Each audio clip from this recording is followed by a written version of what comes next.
ان صحفوں کے مضامین بہت سے آثار اور روایت میں ذکر کی گئی ہے۔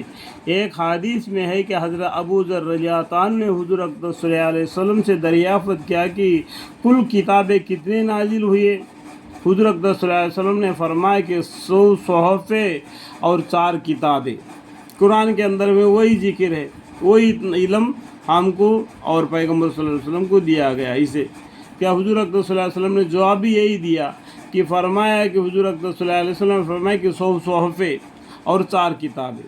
ان میں سے حضرت شیش علیہ السلام پر 50 صحفیں نازل ہوئی، 50 ہو گئے نا، اور حضرت ادریس علیہ السلام پر 30 صحفیں، تو کیا ہو گیا 80، اور حضرت ابراہیم علیہ السلام پر 10 صحفیں، تو کتنا ہو گیا 90، اور حضرت موسیٰ نبی علیہ السلام پر توریات سے قبل یعنی توریات نازل ہونے سے پہلے 10 صحفیں نازل ہوئی، یعنی 90 اور 10 100 صحفیں ہو گئے۔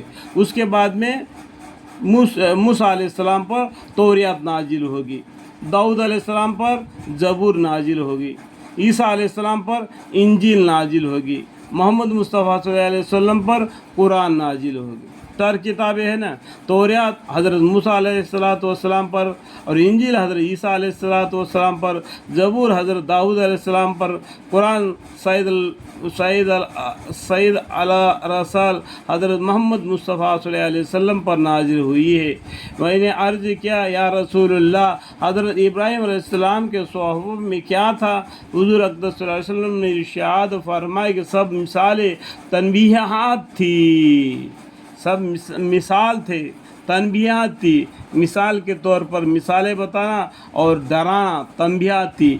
ایک مضمون اس کا یہ ہے کہ وہ غلبہ کر کے حکومت لینے والے بادشاہ اور مغرور، میں نے تجھے اس لیے نہیں اٹھایا تھا کہ تو دنیا کو تو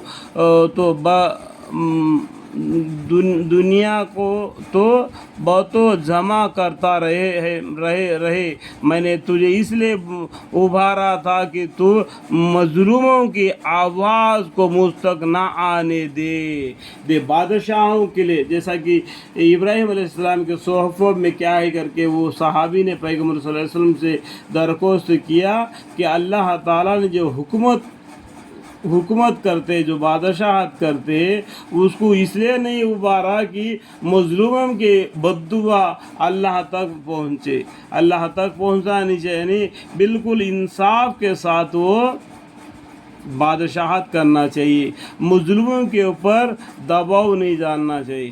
مظلوم کی دعا جیسا پہنچتی ہے اللہ کے یہاں جیسا کمان سے نکلی ہوئی تیر، سمجھ میں آئے گا بات؟ اس درس وہی کر دیے، اس لیے کہ میں اس کے پکار کو رد نہیں کروں گا۔ جو غریب آدمی اللہ سے فریاد کرتا ہے، اللہ تعالیٰ اس کو رد نہیں کرے گا، چاہے وہ کافر ہی کیوں نہ ہو۔ اللہ مغفر لی، اگر کافر بھی اللہ کو پکارے گا اس کو بھی اللہ رد نہیں کرتے، بولتے دیکھو تو نہ ہو۔ عقل والے کے لیے ضروری ہے کہ اگر اس کی عقل مغلوب نہیں ہو گئی کہ اپنے اوقات کو 3 حصوں پر تقسیم کر دے۔ ایک حصہ میں اللہ تعالیٰ سے راز و نیاز اس کی عبادت کرے، یعنی اپنے دن کے حصے کو 3 کرے، اس ایک حصے میں اللہ کی عبادت اور دوسرے میں ایک حصہ اپنے اوپر محاسبہ میں خرچہ کرے۔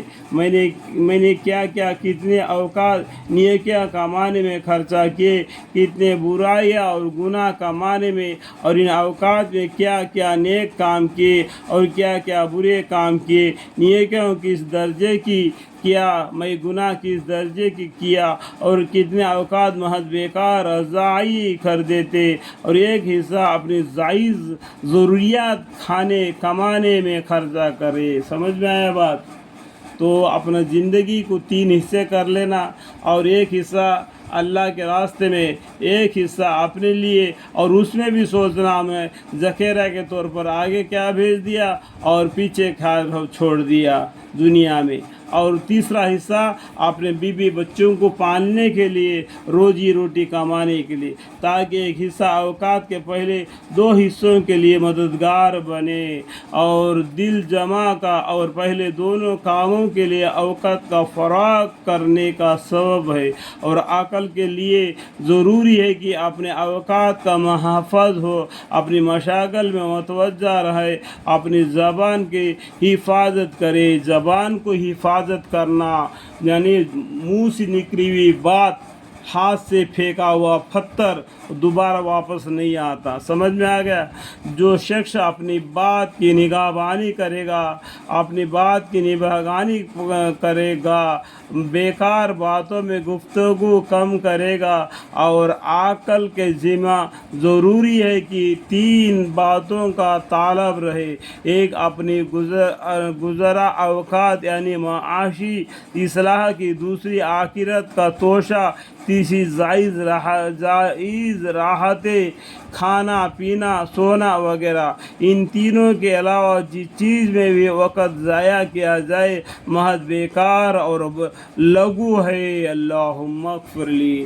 جو اپنے زندگی کو 3 حصے میں، یہ دن کو 3 حصے بنا کے اس طریقے سے عمل کرے گا، اس کے لیے فائدہ ہی فائدہ ہے۔ اگر وہ اس کے بغیر اس کے علاوہ جس چیز میں بھی وقت ضائع کیا جائے محض بیکار اور لغو ہے۔ اللہم اغفر لی۔